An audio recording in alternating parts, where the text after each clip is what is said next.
It's time to pull those belts tight, race fans. The front stretch is coming at you, presented by Joe's Karting in Council Bluffs. Now, here's Dan Taylor and Dirk Houston. Well, good morning to you, race fans, and welcome to the front stretch presented by Joe's Karting at Council Bluffs, online at joeskarting.com. Fast-paced, white-knuckle racing just across the river on 23rd Avenue. Get over to Joe's Karting today. Do yourself right with a little indoor kart racing. Those of you who were saying, I got to go out and try that Slick Track Nationals, well, it's on hiatus for the month of December because, in case you didn't notice, things get a little bit crazy with holiday parties and shopping and working late at night to pay for the holiday shopping and get-togethers and all this different stuff. So Buddy and everybody over at Joe's Karting said, we're not going to bother making you guys come out every Tuesday night during December. Let's just take off December. We'll come back at it in January. So joeskarting.com, karting with a K for more information. You can also find them on YouTube for more videos and information, and find them on Facebook also. Got great specials they post, all the happenings that are going on. So joeskarting.com, once again, karting with a K. Dirk, we had probably the most unexpected news come out of NASCAR earlier this week. Cole Pern, crew chief for Martin Truex Jr., announced that he is retiring from NASCAR, stepping down as crew chief at Joe Gibbs Racing, and he is going to completely step away from the sport. The reasons given: got to spend more time with his family. He said it was just really tough to spend every single weekend at the racetrack and working as hard as you have to be a championship caliber team and not watch your children grow up. I think we lost another great person in this sport to that thing called the family. Yeah, it was a total shock. I mean, I don't think anybody anywhere except Cole Pern and possibly his wife saw this coming. Yeah. And maybe he discussed it with Martin. I mean, I realized most crew chief driver combinations are fairly close, so Martin might have had an inkling of what was going on. He probably felt it coming. Well, and he was probably delegating a few decisions that he might not have in the past, but I know for a fact that there's no way he went and gave any hint to Joe Gibbs. Yeah. None at all, because Joe would have gone into a negotiation mode, and, this whole thing would have taken him 6 years to retire. Yeah. Cole is definitely probably one of the top crew chiefs right now. Oh, without a doubt. I mean, obviously, you're looking at Dave Rogers and Kyle Busch winning the NASCAR championship, but when you talk about the Ray Evernham, Jeff Gordon, the Jimmy Johnson and Chad Knaus, you talk about a driver crew chief lineup, they're going to go down as one of the most difficult to outthink, outdrive, outstrategize, out everything. Cole Pern was one of the best to sit down in that box the sport has ever seen. Yep, without a doubt. I think this is on caliber with shocking the racing world a lot like Carl Edwards' announcement, where that came out of nowhere too. And all of us were sitting. You still haven't let go of the hope that Carl's coming back, that the next shoe is to drop. Well, every night when I go to sleep, he tells me he's coming back. Yeah. I mean, what am I supposed to believe? You have that dream, and you guys have a nice little conversation again. We're sitting there at Martinsville eating a hot dog. And he's not trying to punch you like he tried to punch Matt Kenseth, right? Oh, no. Okay, all right. Just making sure. This is how you wake up every morning. He just knocks you out in the dream and you wake up in reality. Anyway, so the amount, we've talked about this time and time again. It's so easy to not see what these guys go through. You look at it, what a coach goes through in football, and you say, well, they work 60, 70 hours a week, and then they go to the football games. And the fact is, the amount of times they have to spend away from their family. I mean, Cole's away from his family, unless they travel with him, typically Thursday through Sunday. Maybe they get home Sunday evening, maybe it's Monday morning. And then usually when he gets home, he spends some time with the family if he's able to, and then he's at the shop. And they're working on 3 races ahead. And it's just a nonstop grind. I'll bet there's not 2 nights a week that he's home to tuck his kids in bed. Absolutely. And that's a tough thing to do. I mean, I don't even know if I can draw a comparison to this, but the little time that I spend at dirt tracks and on the dirt community compared to someone like a Cole Pern or a NASCAR crew chief, I get a little long for home. Just I'll be sitting there on Thursday nights and I'm like, God, how nice it would be for it to rain out tonight and I could stay home and spend time with my girlfriend. We both had that conversation. Right. It gets just to be such a grind. That's no other way I can put it right. No better way I can put it right now. You get that 10, 12, 14 weeks in a row and need a break. It's just all there is to it. And until somebody does that, and I'm not talking about going to work, you're working a full-time 40-hour-a-week job with this on top of it, And as everybody that's ever been an official, an announcer or whatever in the dirt track world, unless it is your full-time job, you're not doing it for the money. And you can't, you sit there and think, like I can only imagine what Cole Pern's thinking right now is he's probably looking back on the 2019 season and seeing how close they came to another championship and thinking, maybe if I would have put 10 extra hours in, maybe if I'd have put 5 extra hours in per week, we could have won that championship. Maybe if I'd have skipped Bobby's birthday. Right, and you commit to that time, and you just keep weighing on yourself of, maybe I'm not putting enough in, and before you know it, it just completely encompasses your life, and you don't have a family anymore. I don't blame Cole Pern at all. If this is the reason why he's stepping away, then kudos to him. I'm not going to rag on him at all. Hopefully he's able to spend the next 10, 15 years with his kids and just have a great life and be the dad that they deserve. Him and his wife probably did a lot of talking here this past weekend at the banquet, and he probably didn't sleep for a few nights, but I'll bet now that he's announced it and it's off his chest, I bet he sleeps like a baby tonight. Yeah, absolutely. Crazy news. In case you were just tuning in, you haven't heard it yet, Cole Pern, crew chief for Martin Truex Jr., announces that he is stepping away from NASCAR altogether to spend more time with his family. I know what happened. Oh, boy. Martin did key up and tell him he was out of gas. Go back and listen to our interview with Martin Truex Jr. a few weeks back. You'll know exactly what Dirk's talking about there.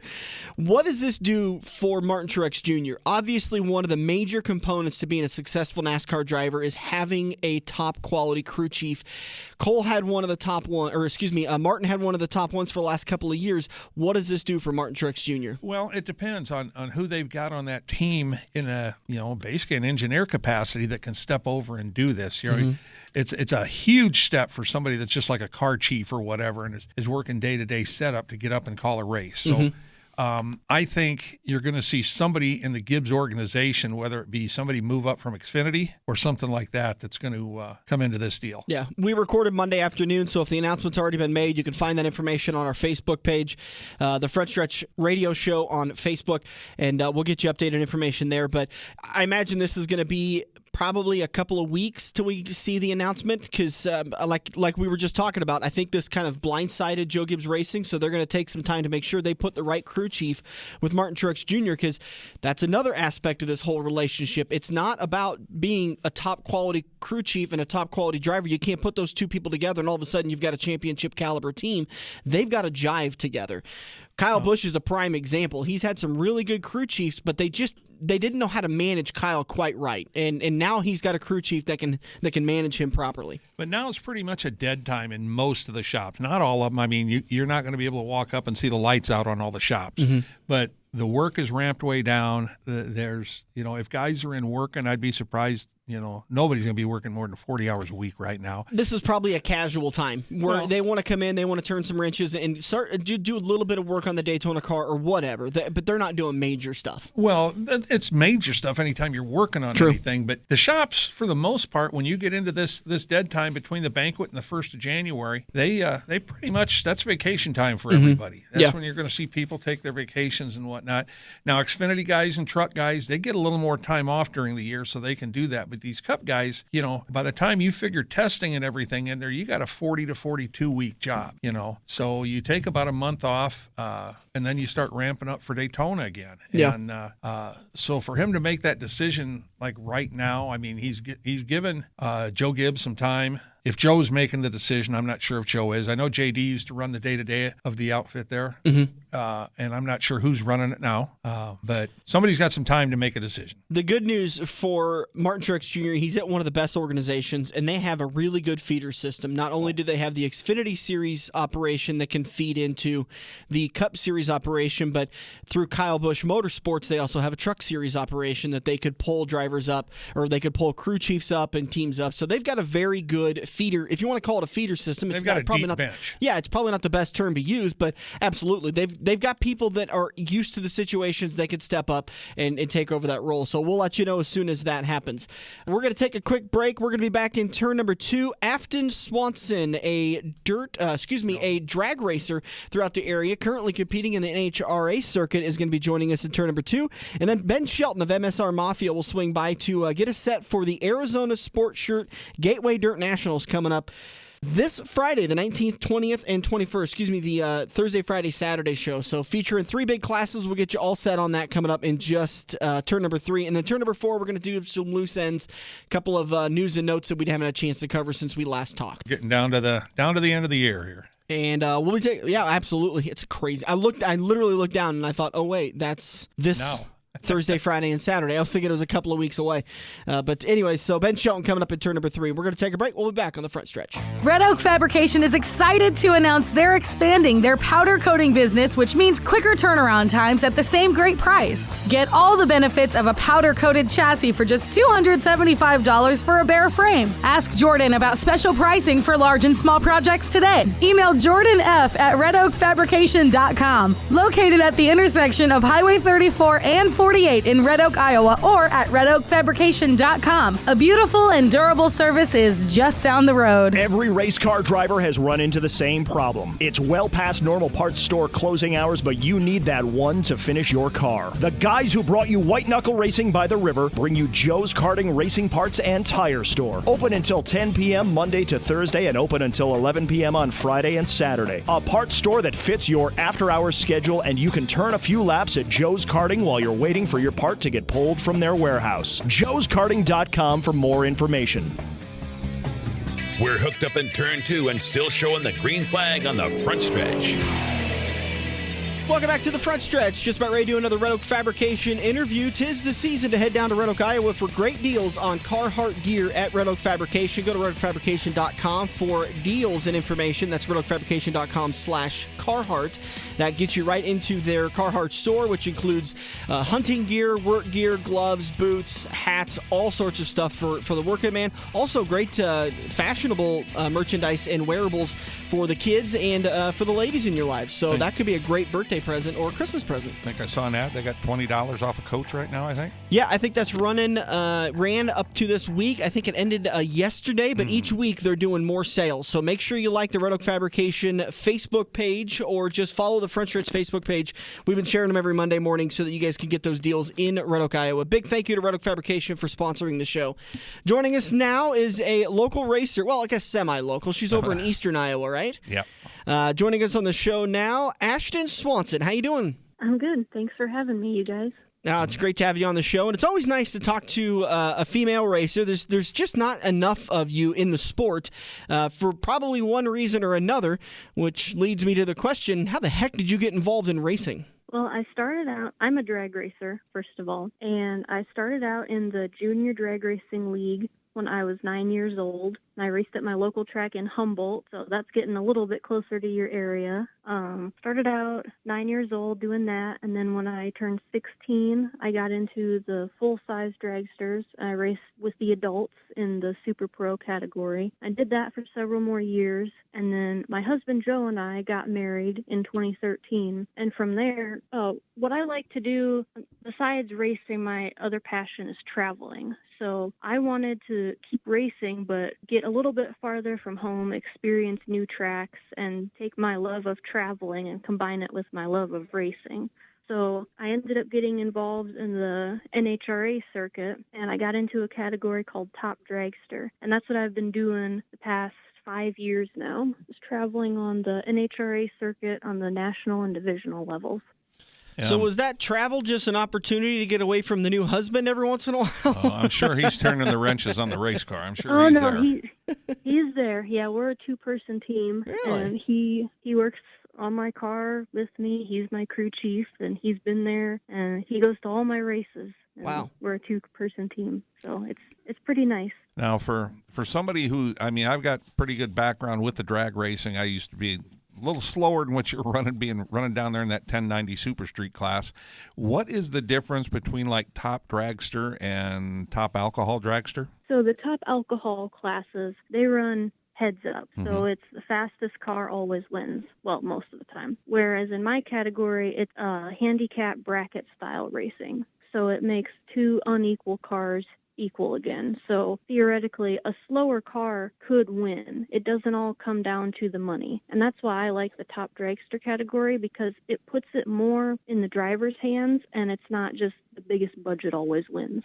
But are you guys, though, aren't you on a set index of like 610, where, like I said, Super Street was a 1090 class? Are you guys on a set index, or do you pick your own dial in? Well, 610 is the maximum dial. It's as fast as we're allowed to run in the category. But we can dial anything between 610 and I believe all the way up to 770 is the slowest you can go in top dragster. And so you'll get handicapped off of that? Yes. Okay. Mm-hmm. Ashley, do you have a Facebook page or some way that, as we're kind of chatting about your career, that people can follow along? Yeah, we're really active on Facebook and Instagram. It's Swanson Motorsport is our page. Excuse the typing in the background.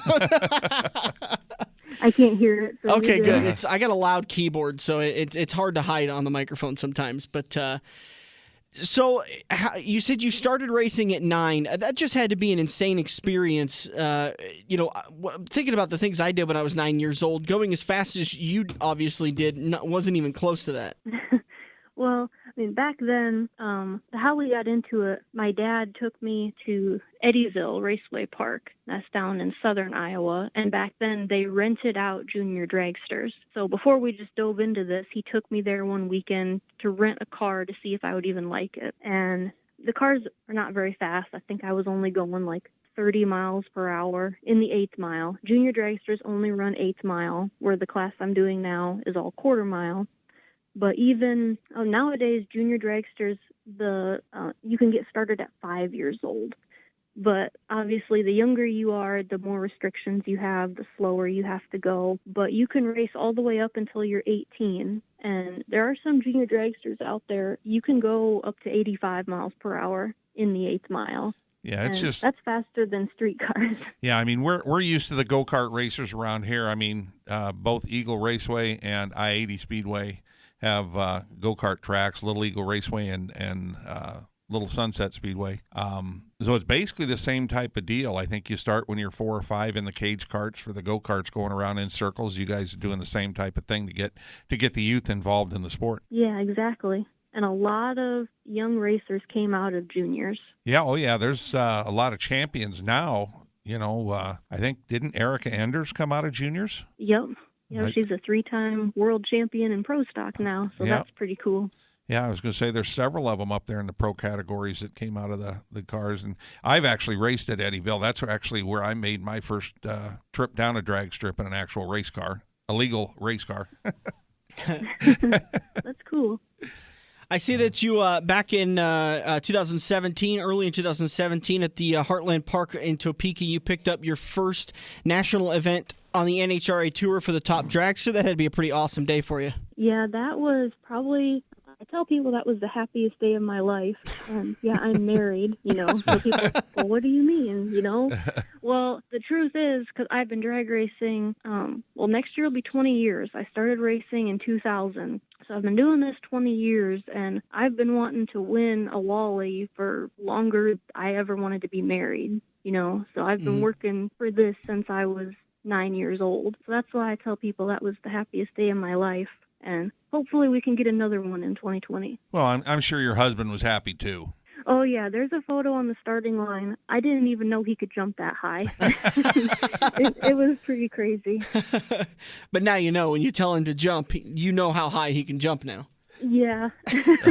So what track do you consider your home track? I mean, Iowa's got a few drag strips. Well, we actually live about 10 miles away from Cedar Falls Raceway. We're about an hour away from Earlville. I was going to say, you're not too far from Earlville, up there on Highway 20, and you can drive down the street after racing at Earlville and watch the dirt cars over at Farley. Yeah. I've been to Delaware before. They had a race going on there. Because we got rained, I think we got rained out one day, so we headed over to Delaware and we watched some go-karts. Have you had any ambition to go race circle track at all, or you just enjoy your drag? Well, I don't really like the idea of people possibly crashing into me. Yeah. So. And I would like to say that doesn't happen a lot, but it does. Yeah, well, and it happens on the drag strip, too. Yeah, not as often, though, on the drag strip, thankfully. No, not as often. And having done a little of both, the rush, I'm sure, in that 6-second dragster is pretty intense. I mean, I can't quite imagine it. You know, my car did 140 miles an hour in a quarter mile, you know, but still that's quick if you're used to driving down the interstate at 70. But you got to be at 200 mile an hour bracket for a 6-second ride. Yeah, the quickest I've ever been in the quarter mile, I went 597 at 234 miles per hour. I'm sorry, say that again? 5.97 seconds at 234 miles an hour. And that was while she was mixing pancake batter for breakfast. I'd have been mixing something else in my shorts, but that's a different story for another day. Afton Swanson joining us on the show now to talk about her career in NHRA drag racing in the Top Dragster Series. You could follow along Swanson Motorsports picture. I assume that's your husband that's in the profile picture with you on Facebook? Yes, that's Joe. All right. What's your plans for 2000? We're getting to 2020 already. I was just thinking 2018. Baba Wawa 2020. Well, we're kind of doing a variety of things. I'm looking at NHRA races, and we're going to go back to Topeka for the national event. They have my category there again next year, so we're going to try to win that again, hopefully. We're going to go the Chicago Nationals for sure, the St. Louis Nationals in the fall. We runnered up there in 2018. They didn't have my category in 2019. So now we're really looking forward to 2020 to hopefully get that win. And there's a big money race going on in Cedar Falls the last weekend of May, and I'm pre-entered and locked into that. So that's one thing that I'm not super familiar with. It's 8th mile bracket racing, but we're going to give it a shot. And there's another circuit that's fairly new. It's called the Midwest Pro Mod Series, and it's 8th mile fast bracket racing, top dragster, top sportsman type style racing. So we're going to try to do a little bit of everything. We just want to have fun in 2020. And if we happen to go on a run in one of the series and we come out good in points, then I guess that will determine the route that we take. But we're just going to start the season doing a variety of things and see where it goes from there. Are you planning on trying to come over to our drag strips over here on the western part of the state? We've got Oric up there in Ottawa, and hopefully they're going to have the Motorplex back up and running. They had so much flood damage, I don't really know what the stage is down there or where they're going to be coming up. But I was at Oric a year ago. I went up there for one day, and real sticky 8th mile track up there. Yeah, I've actually never been to either of those places because it's a little bit of a drive, but I have heard good things about the track at Ottawa. So if there's an opportunity to go over there, I'm sure we'll probably try to make it since it's a racetrack in Iowa, like to be able to hit it one of these days. Yeah, Dan and I have been talking about trying to get down to Topeka. I've been to Topeka. Never raced down there, but worked some of the dirt track races down there, and actually worked dirt races that were on the quarter mile a couple different times 20 years ago. I want to get Dan down there and let Dan see what a drag strip's all about. There's nothing like standing at the starting line when a top fuel car takes off. Oh, you guys should definitely try to get down there in June for the national event. Yeah, it's. I believe it's like the second weekend in June. I definitely need to. It's about time I get down there, get outside of my comfort zone. Afton, make sure to thank some of them great sponsors that help you and your husband run this operation. Well, first, I got to say thank you to Arnold Motor Supply. They were our primary sponsor for 2019, and hopefully we can continue into 2020. And BTE Transmissions and Torque Converters have been a big support, and they came on in a big way in 2019 with us. And Hoosier Racing Tire, supplying us with tires the past few seasons, and it's really helped us out a lot. I see Swanson Hydrographics is on your car, too. Is that your husband's business? Yes, that's what Joe does full-time. So our hydrographics business, that's also on Facebook and Instagram. It's Swanson Hydrographics. Awesome. Search it. Well, best of luck to you in 2020. Please let one of us know or message the Raceway page if you're going to make it over to Ottawa. Maybe we'll run over there and we can meet in person and have a good conversation and watch out some racing. Hopefully you can pick up a win. Yeah, that would be awesome. Yeah, because it'd be great to meet you guys. Yeah. Almost meet us anyway. We've been voice to voice. Yeah. But we're going to, like I said, we'll look forward to trying putting on our schedule to get down to Topeka. We don't have a huge travel budget, so it's like we get over to Newton, Iowa, for NASCAR's couple weekends and down to Kansas Speedway, and we go to Knoxville for their big races. But that's kind of our travel budget, but we'll see if we can swing Topeka in there. Yeah, that'd be awesome. Thanks for your time, Afton. Once again, Swanson Motorsports on Facebook to follow along with her drag racing career. Best luck to you in 2020. We really appreciate you joining us on the show. Thanks a lot. Thanks for having me. So once again, that was Afton Swanson, female drag racer over from Eastern Iowa. Swanson Motorsports on Facebook. You can follow them there and keep up to date with all their stuff. Really cool deal. Love seeing the local racer touring in the national scene. I continuously get caught off guard with this. How many Iowa drivers are in the national scenes, whether it be World of Outlaws or National Sprint Touring, or it be in the national NASCAR scene, even in the Cup NHRA. Series, you know, you got several guys that run on a weekly basis from Iowa, you know, and you look at the 3 national series, there's even more, and then you think guys like Zach Ralston, who's trying to climb that ladder, and there's a lot of stuff that Iowa, what do you want to say, produces? Yeah, we got that thing going for us. We got that going for corn, and apparently we're really good at producing dirt drivers, or at least race drivers. All right, we're going to take a break. We'll be back on the front stretch. We all have that coworker that runs their mouth off at how great they are. They shot a 5 under par, 95-mile-an-hour fastball, bench press 375, brah. Wouldn't you love to shut them up by schooling them at Joe's Karting? Council Bluffs' premier indoor karting track, professionally designed so each corner is your opportunity to embarrass your coworker. Call Buddy for your next company outing at 712-256-5278. Joe's Karting, white knuckle racing just across the river on 23rd Avenue next to AMC 17.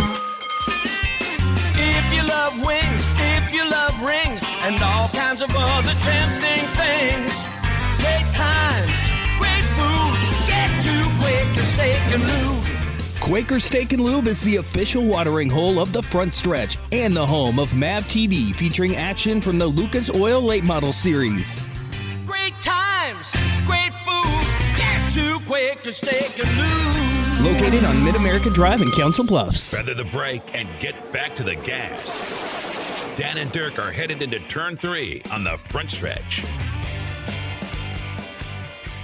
Welcome back to the front stretch, rolling into turn number 3, and it is time to talk a little Gateway Dirt Nationals. We've been talking about how it's the off season for so long, but quite a few guys throughout the country have been working their little tails off for the last month and a half, getting ready for race season in St. Louis. The Gateway Dirt Nationals, Ben Shelton of MSR Mafia joining us on the show now.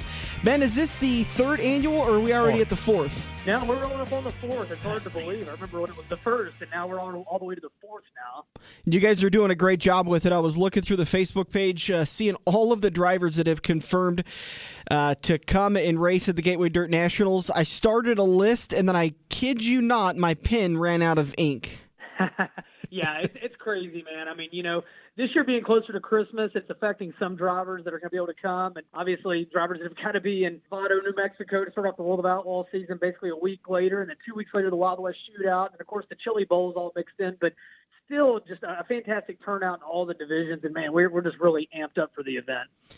Well, I want to kind of go through some of the names. Actually, before we go through the names, I want to go through kind of the list of things to go on. It's obviously coming up in St. Louis on the 19th, 20th, and 21st. Drivers are going to be able to pull and get parked in the area, in the pit area, coming up probably on the 18th. Yeah, they'll be able to get in there. We'll get everybody situated. Man, that's come a long way. The first year, it took forever to get everybody parked, and then last year it was like you blinked your eye, and we'd get pretty much everybody knocked out. So, yeah, we get them parked there on Wednesday and get ready to get down to business on Thursday. And I remember watching some of those videos. It was like a time-lapse video you guys put out on that Friday or Saturday of all of the haulers getting parked. And, I mean, that's just a beautiful thing to watch. Those things are just behemoths, and to be able to get them parked so perfectly is really kind of a beautiful thing to watch. Well, the staff really helps, but I still maintain if it was me driving that hauler trying to park, I would knock down the dome. There would be no Gateway Dirt National. So, no, they make it look very, very easy and, just do a fantastic job with it. And like I said, we found a way to be efficient and get everybody in there and get the power to their haulers. And, I mean, really that's everybody's probably seen time lapses of it, but that's really a work of art in itself, just getting everybody in there and getting set, much less, building the racetrack and getting all these great race fans in there. Well, you've got some exciting things coming up. You guys keep adding more and more to the Gateway Dirt Nationals. I'm looking at the VIP Club, the exclusive opportunities. You can get VIP tickets, including a private room, your own private bar, which, by the way, I'm sold there, live pay-per-view opportunities, some free stuff, and meet and greets with some of the biggest names in dirt racing. Yeah, that's something that Cody Summer, he's always looking for new innovations to come up with. And last year they started that. They said, what if you paid a little bit extra and you got to go hang out and meet some of your favorite drivers? And now with 3 different divisions, you've got really notables from all 3. It makes it really cool. And, something maybe as an early Christmas present for that hard-to-buy gearhead in your life. Meet and greet opportunities are, but not limited to, NASCAR driver Ricky Stenhouse Jr., Christopher Bell, Kyle Larson, Kenny Wallace, Chase Briscoe, and some dirt drivers, a guy named Scott Bloomquist. I think I've heard of him. And then last year's champion and this year's reigning Silver Dollar Nationals champion, Bobby Pierce, and 2-time Silver Dollar Nationals champion, Jonathan Davenport. Yeah, it's a cool way to get to meet these drivers. Where else are you going to be in one room where you're talking to Scott Bloomquist, Kenny Wallace, and Kyle Larson? I mean, it's a really unique thing. And again, it's something that we throw out there if you want a little bonus when you come to the event. It's such a unique event. Look, it's a niche event. There's not much. Probably the Chili Bowl, that's about the only thing that there is like it. Yeah. And so we want to kind of create opportunities you might not get otherwise at other events. So is there an option to throw in a few extra bucks and get to shoot a beer with Kyle Larson's wife? Hey, man, you never know. And you better be careful. She's going to gun you down. So yeah. I don't think I would want to go ahead to head. I might need to do a bracket race or I get to take off before she does because I don't think I could beat her. That kind of brings me up to the point. I'm really glad that I'm at the age that I am because I think I'm past the need to party stage. Knowing Bobby Pierce's sister and now Kyle Larson's wife, I got a strong feeling like I couldn't hang with any of these big-time drivers and their significant others or family members. No, they do not play, and it's interesting. It's nice in a world that is all about political correctness to see people being themselves and having fun and not taking themselves too seriously. Yeah. And kudos to all that for just having a good time and making it what it is, reminding us all why we do what we love, because we love it and we like to have fun and, whatever our preferences are, what our preferences are. So it's been fun to watch that kind of stuff surface. Well, I didn't even know shooting bears was still around. I mean, I was doing that 45 years ago. So you actually set the tone for everybody else. That very well could be. He set the bar long ago. We're talking about the 3 different classes. You have your midgets, your modifieds, and your super late models. And this year, I completely forgot to mention it. Terrible on me. Arizona Sports Shirts is presenting the entire thing. Yeah, Gerald Newton, the gang at Arizona Sports Shirts, they do a lot to support racing. All the different late model series. They do stuff with the sprint cars and all forms of racing. They just do a lot to get back to the sport. And they step up this year for the 4th year. They're now the new title sponsor. We have a new presenting sponsor. You got O'Reilly Auto Parts stepping in. So it's always exciting to see new sponsors, come into the fold and, just encourage everybody that when you can, if your teams, you need merchandise for your businesses. That's a big misconception. Arizona Sports Shirts, not just race teams. They do a lot for businesses. So, and they don't do just shirts. They do a little bit of everything. They do the apparel for my personal company. So they do a lot of great stuff. And I just want to give a big shout out to them for coming on board to support this year's event. Do you think this is the most star-studded event you guys have had in what will be the 4th year? Well, it's all open to – it's all subjective because, some people will go, well, yeah, you got this guy coming this year, but then this guy that was there last year is not. So it's all subjective. I think that we're right there on level with, some of the best fields we've had. I don't think it's fair to me to say one field's better than another. I think the more notable thing about this is apart from just the star-studded, is just in the collecting field. It's a fun deal. I mean, you start talking about throwing, Gio Selzy out there in a midget, and of course he's going to be going up against Christopher Bell and Kyle Larson, and you got Klassmeyer and those guys, and it's a fun field. And then like an Anton Hernandez out of Texas, that's kind of flown under the radar for a lot of people, but this guy's won a ton of races. Well, now you get like a Chili Bowl tune-up, and you throw them all in together. So I think it's cool in the midgets, and then the mods. I mean, what a star-studded field we've got in that. And it was hard to believe last year. Mike Harrison that was his first time to win the event. It seems like that guy wins every big event every year in UMP action, and he told me that was one of the most prized wins he's ever got. So you throw him in there, and you got Ricky Thornton Jr. coming in this year, and now you got Kyle Bronson and Levi Kissinger. And I mean, it's just Levi Kissinger, excuse me. It's just really cool to see these guys all thrown into the mix, and then the late models, you may have Tyler Carpenter and Scott Bloomquist on the front row for the feature, or you may have two guys that you're not familiar with. So for me, it's more about the eclectic nature and the fact that this is a tight racetrack. It can be the great equalizer, and we've seen the cream rise to the crop every year the first three, but you never know with one of those way under the radar guys could leave there and say the late models with a $30,000 payday, and it's 3 or 4 times bigger than his biggest payday to date. It kind of feels to me, it usually takes maybe 5, 7, maybe even 10 years for an annual race to begin to build prestige, but it kind of feels like this has already begun to build that in the 4th year. Yeah, it has. And, talking to Jonathan Davenport last year, he'll be another guy back this year. And, he said, man, this is just such a happening. And, once you get in there and you get in the environment and you just feel it, I mean, it's just electric in there.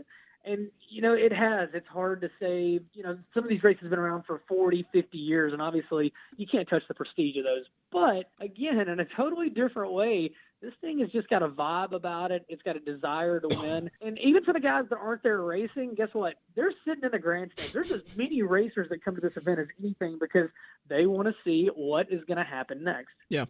This is a great opportunity and I like where you guys have positioned it because it's a great gap between, we've had maybe 2 months off from dirt racing. Now we can go inside in the dome, and then we're going to have about 2 months till racing starts to kick back up again on a more regular basis. There's obviously big races in January and February, but I love where you guys have this positioned. Yeah, it's probably knocking a little too close on Christmas's door this year, but but on the same token, there's been a few folks I know that can't make it, but for the most part, they're actually planning it as like an early Christmas celebration for some families. I know, especially from the Memphis area, it's just become such a happening in that sense. So yeah, it falls in a good area. Next year, I don't have the official date locked down, but I do know it's going to be a little bit earlier in December like it was last year. But yeah, it definitely it fills that void. It gives us something in mid-December to get us through until the Chili Bowl, the Wild West Shootout, and all that cool stuff starts firing up in early to mid-January. Yeah, this year though you kind of had to sneak it back a little bit because Thanksgiving came so late in November. Well, everything was late this year, and you're exactly right about that. And I mean, the fact that PRI this week we head to PRI, so you can't put it this week. And, you really didn't want to put it last week, which last week was the week that it fell on. So it just falls a week later this year. And, Cody Summer and his staff, Jacob Nord and the gang, they're still experimenting with this, what does and doesn't work. And, the other thing you forget about a building with a magnitude that the Dome at America Center has, and it's attached to 1 million square foot of convention center, there are events and other things that are booked 2 to 3 years out you have to work around. Mm-hmm. I think last year we had to go earlier because Beyonce had the thing booked for like 2 years. Dan, I know you were there. You were backstage dancing. Oh, yeah. And, so we have to work around those things and, take it as it comes. But it's such a cool deal. And just, we appreciate the fans and the racers. They, no matter what obstacles they have to overcome, what time of year it is, so far to date, their support's been amazing. Attendance has gone up every year, and even this year, being so close to Christmas, I think we're probably going to surpass what we did last year. GatewayDirt.com for tickets and information.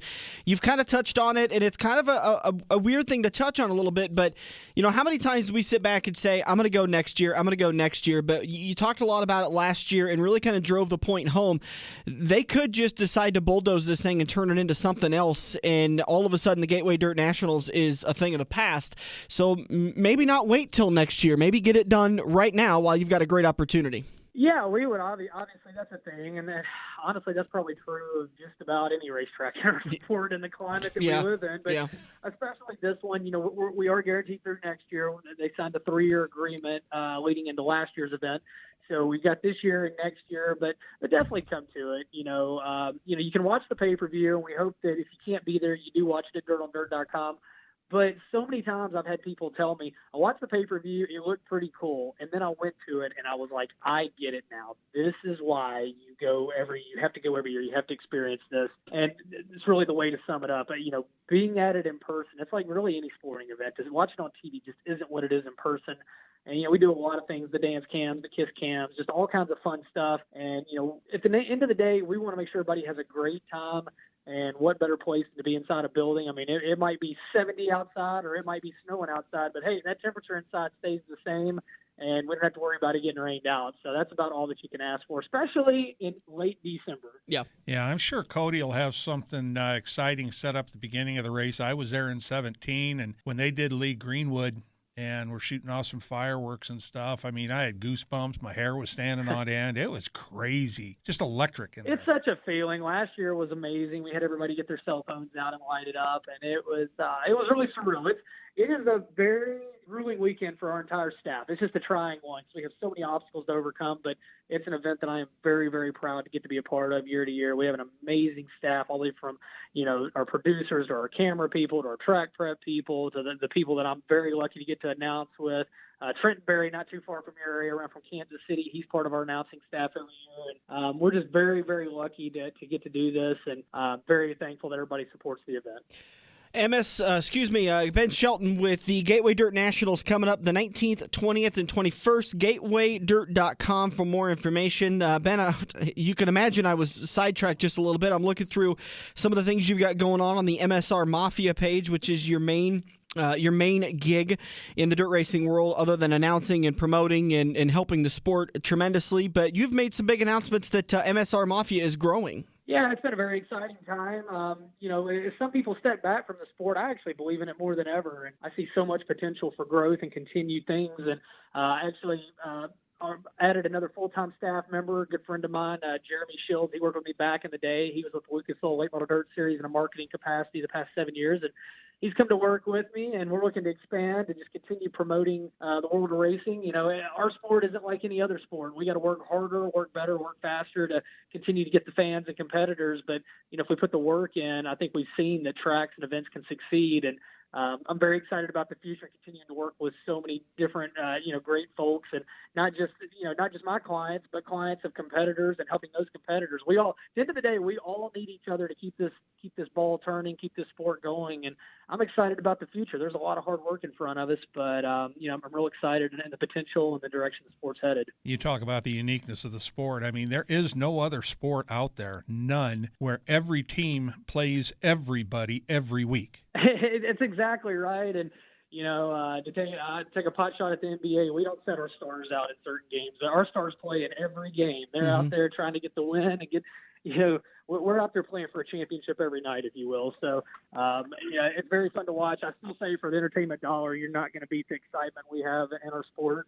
Again, we've got some challenges that we're all facing, but a lot of them are from within our sport, and they can be solved. And just interested to see where things go in the future. If we keep working with each other, as we watch some of these other sports decline, we're seeing a lot of our events, the attendance going up. So it just shows if we do it right, there is a definitive market for what we have to offer. Well, you are a perfect model for how to do things right. I'm a big fan of your work ethic, your tenacity, your innovativeness.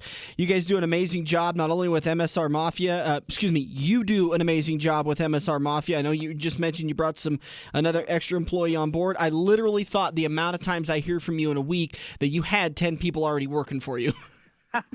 Well, I've got 2, and they arguably outwork any 10 that I know. So I will give them all the credit in the world. But no, I appreciate what you guys do. Y'all do a great job with this show. And man, like I said, I think that if we all keep doing the best we can do, who knows what the future could hold for us all. Good luck on the broadcast for the Gateway Dirt Nationals. Can't wait to hear it. One of these years, I say it every time, one of these years I'm going to get down there and watch it. I'm the guy that's going to say it, and then all of a sudden it's going to happen no more.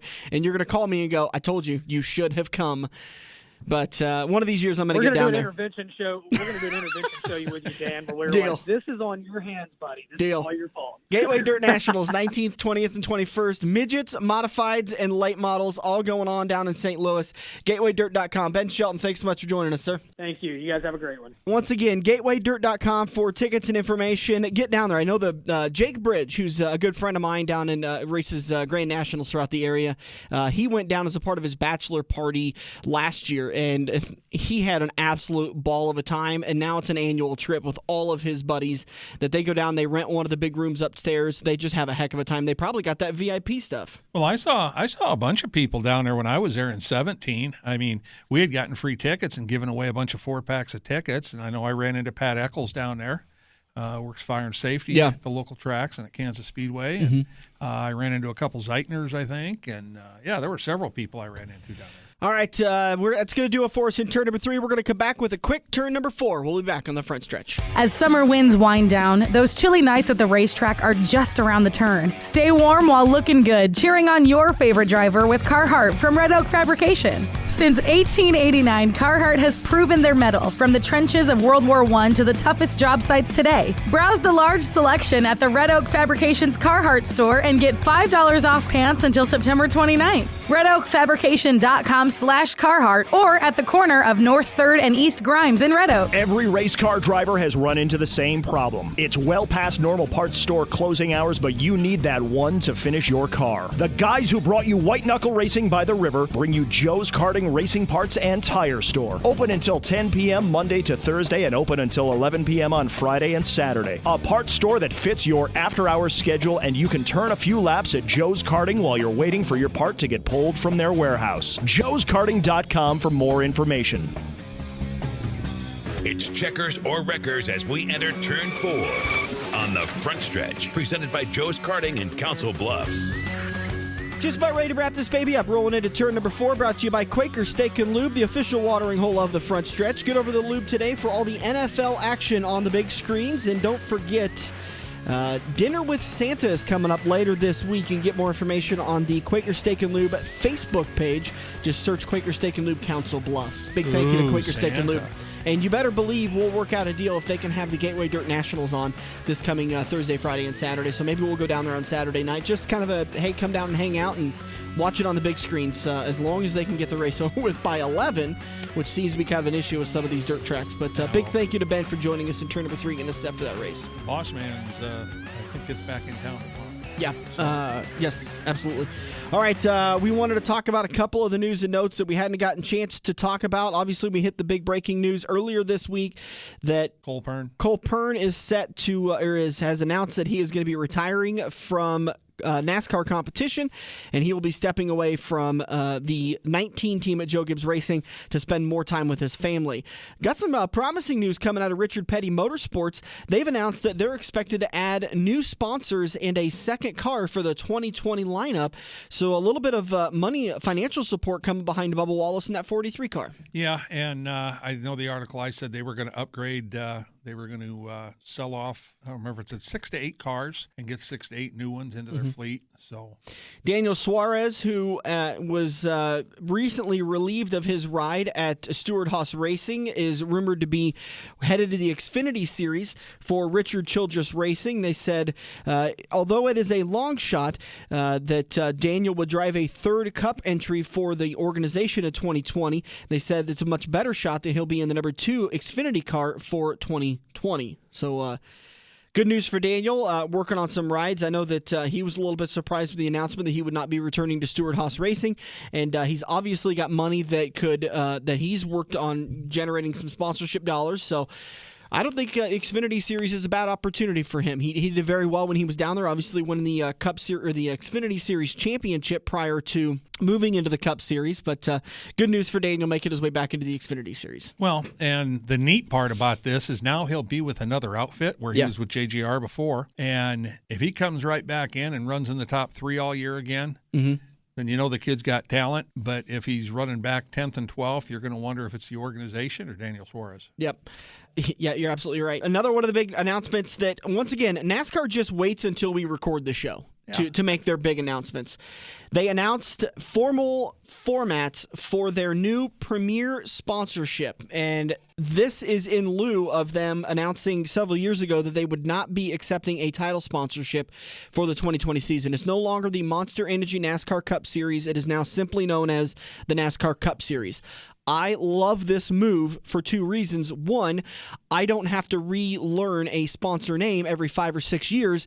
And 2, it opens up opportunities so that other energy drinks can come in, because Monster Energy obviously had a clause in their title sponsorship deal that said no new energy drinks can come in, although 5-Hour Energy was allowed to stay.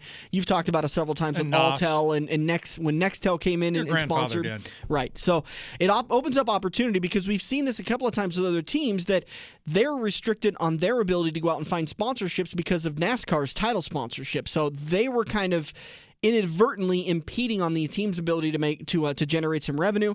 Now that's all going to go by the wayside in 2020. A new opportunity with the premier sponsorship. It's going to feature 4 major brands that are going to be premier partners with NASCAR: Busch Beer, Coca-Cola, Geico, and Xfinity Series, or Xfinity, who is obviously the title sponsor for the Is there an unofficial name for the second National Touring Series? What is the Xfinity Series?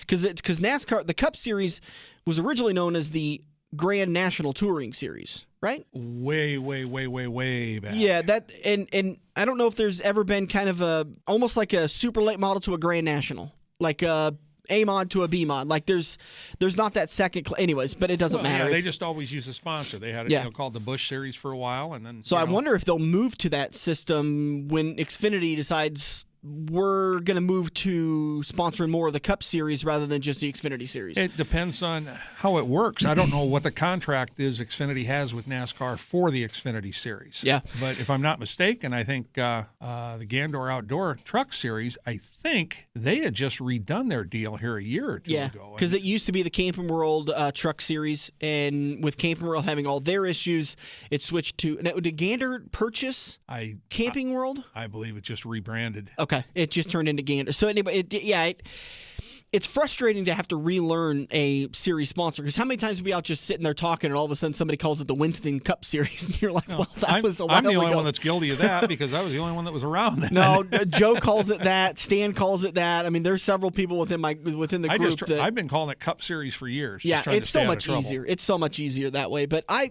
really do like this system. The other great thing, we have more pieces of the puzzle that's going to be unveiled as we get deeper into the sponsorship system. But NASCAR basically has a system set up to where it's a tiered system, to where before NASCAR was just helping itself. Sprint Series is titling the sponsor, we're getting $10 million a year, and you can't have any other sponsors come in. But now there's a system to where national corporations can come to NASCAR and say, we have X amount of dollars that we want to spend with you guys, but how can we spend it? And they can either spend it on the series level, the track level, or the team level. So there's a tiered system that comes along with this, and that money trickles down. Haven't got confirmation of it yet, but I think a lot of the sponsorships that you're seeing being announced race week-wise for some of the back-tier teams are trickle-downs from NASCAR saying, we've got this sponsor that came to us, and you don't have a sponsor for the weekend, so here it is for you. You know, they get to work with the teams to be able to trickle that money down, so that NASCAR is really helping these teams be able to pay the bills. Trying to. Yeah, trying to. And I applaud them on this. As a little bit of thinking out of the box, of what they've done for 60 years, however long it's been. Trying to do something new and innovative. That's the easiest way to put it. Yeah. Well, they had to get more creative because their old way of doing things, that's just not how things are marketed anymore. I mean, I was thinking when this announcement came out, I was thinking back to the whole Sprint deal, and I believe it was a 10-year contract for $10 million. $10 or $11 million per year, correct? No, Sprint was $750 million for 10 years, $75 million a year. Okay. Wow. Yeah. I was way off. Okay. My and there apologies. was nowhere near $1 million a year for Monster. That is, with today's marketing strategies, that is a massive amount of money to spend in one area. And that was the big issue that NASCAR was having, was that their former pricing structure had less to do with the less successful that the series was, and more to do with the fact that sponsors aren't spending that amount of money anymore in one location. While Sprint may still be spending $75 million for their marketing budget, or $125 million for the annual marketing budget, they're not spending 90% of it in one spot. They're not spending any of it with us. I like this new sponsorship model, this premier model. I think it's going to really help the teams, and it helps NASCAR be a little bit more competitive on the sponsorship level, because you see arenas being sponsored and teams have official sponsors and all this different stuff. NASCAR now has an opportunity to be able to bring sponsors in several different tiers, not just, well, you want to spend money with us, it's going to cost you $30 million a year. Well, and then turns the money away because the sponsor only had $20 million a year to work with. And these top four that they're working with, not that it's anything new, but one of the requirements is they had to sponsor a race, which I do believe they all do anyway. So that's nothing new. They're still going to have their names and stuff on the side of the transporter and be the official whatever of NASCAR. Coke's been the official drink for 15, 18 years. That was what I was working for them. That all came about. So, yeah, it's definitely, well, I can't say definitely, but I think it's a step in the right direction, and only time's going to tell whether it is or not. Absolutely. We didn't get a chance to talk about it, but we have got to touch on it. We talked about it last term with Ben Shelton. How about Kyle Larson's girlfriend, his wife? I mean, holy cow. I'd have never guessed in a million years I'd have saw anybody shotgun a beer at a NASCAR ceremony, at a NASCAR awards banquet, better yet it being a woman. I'm sorry if that's a little sexist, but it's not typically something that a woman does, but God bless her. I mean, Kyle Larson he jumped on a lot of people's radars that only kind of liked him, and now they're going to love him. Well, I mean, she did it at the Dover in Victory Lane. Yeah. And, that's what they were showing the clip of. And where is she? Where is she? And she's out there. She had the beer ready and all set to go. But she was holding a tall boy, and I don't think she shot that tall boy. I don't think so. I think it was empty. Yeah. Because she did it awful quick. And there was no spillage. Every time I've shotgunned a beer, I've gotten at least a quarter of it on me. I mean, and I don't know. I'm not going to. When you drink out of a glass, you get a quarter of it on you. So. There's a hole in the glass. What are you talking about? Yeah, that was a really cool thing. And then a NASCAR banquet, moving it down to Nashville this year and doing the burnout thing. I love that.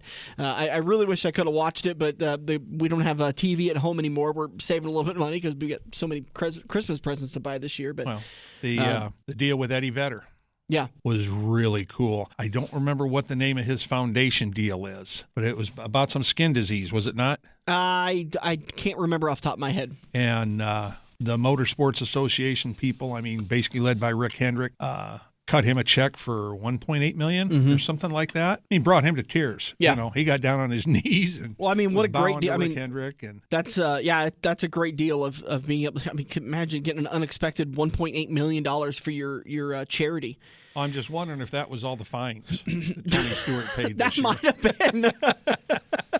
That might have been all the crew chief fines and the lug nut violations. I just don't know if that went to that. Yeah, that's a good point. To my understanding, that goes to the Benny Jane France Foundation, but who knows? But good deal. All right, we're going to take actually, we're not taking a break. We're going to take a break for about a week, and then we'll come back next weekend and do it all over again. And next week, hopefully, but I kind of doubt it, Joey Logano was testing the new car at ISM Speedway past week. So hopefully next week we might have a word out on it, but I'm not going to hold my breath. Yeah, because sometimes they stay pretty tight-lipped with that stuff. It's not necessarily they don't want people to know. It's just that they don't want to give the misconception or misperception. If the car did one thing and that's not the direction they want to go, then they have to answer questions of why, and it's just a lot easier for them to not release that stuff. But hopefully we'll have some more information on that. The plan right now, we're going to sit down with Dennis Parker of the Nebraska 360s next week. Is that the retired Dennis Parker? Well, the formerly known as retired, now the unretired, continuing to be the president of the Nebraska 360s. We'll get the whole story behind that. We had a great conversation with Dennis. It was a little bit like pulling teeth to get him to talk, but we're going to do it. We did it a couple weeks ago down at Quaker Steak and Lube. Once he had a few adult beverages and a cigarette or two to calm his nerves, he was opened up. Yeah, absolutely. Yeah. So that'll be coming up next week. Plus, we'll get another interview with the Nebraska 360s lined up, whether it be Jack Dover or Jason Martin. We had great interviews from both of those guys. Had John Clabundi on last weekend, but this weekend we had a couple of new interviews we needed to get through. So we appreciate everybody joining us. If you missed any part of today's show, you can catch it on YouTube in just a few minutes when we release it on Facebook and on YouTube. So make sure to catch that. Thanks again to Ben Shelton and Afton Swanson for joining us for today's show. For Dirk Houston, I'm Dan Taylor. This has been The Front Stretch, presented by Joe's Karting on AM 590. The official watering hole of The Front Stretch has you covered any day of the week with the best wings, great burgers, and amazing steaks. Each weekday from 4 to 6 is happy hour, featuring $1 off draft and well drinks plus $4 Luberitas. Mondays are kids' night. Tuesdays are all-you-can-eat wings for $12.95, and the lube even delivers to the Council Bluffs area. Like Quaker Steak and Lube Council Bluffs on Facebook for a full list of weekly events. Get to Quaker Steak and Lube. Mid-America Drive, Council Bluffs. Hey, look at that. You're sitting on your couch playing Halo, Madden, or NASCAR while your friends are at Joe's Karting. Each lap is an adrenaline-filled, heart-pumping, white-knuckle experience that you can only get at the Metro's largest indoor karting track. Eco-friendly Honda engines rip you around the professionally designed road course at breakneck speeds. Can you reach the 14-second lap bracket? There's only one way to find out. Put the controller down and get to Joe's Karting, 23rd Avenue in Council Bluffs next to Quaker Steak and Lube. This has been the Front Stretch Radio Show, presented by Joe's Karting in Council Bluffs. To contact Dan or Dirk, find them on Facebook at The Front Stretch or email them at frontstretch590@gmail.com. If you missed any part of today's show or want to hear a previous show, subscribe to the Joe's Karting YouTube page where you can find almost every Front Stretch show.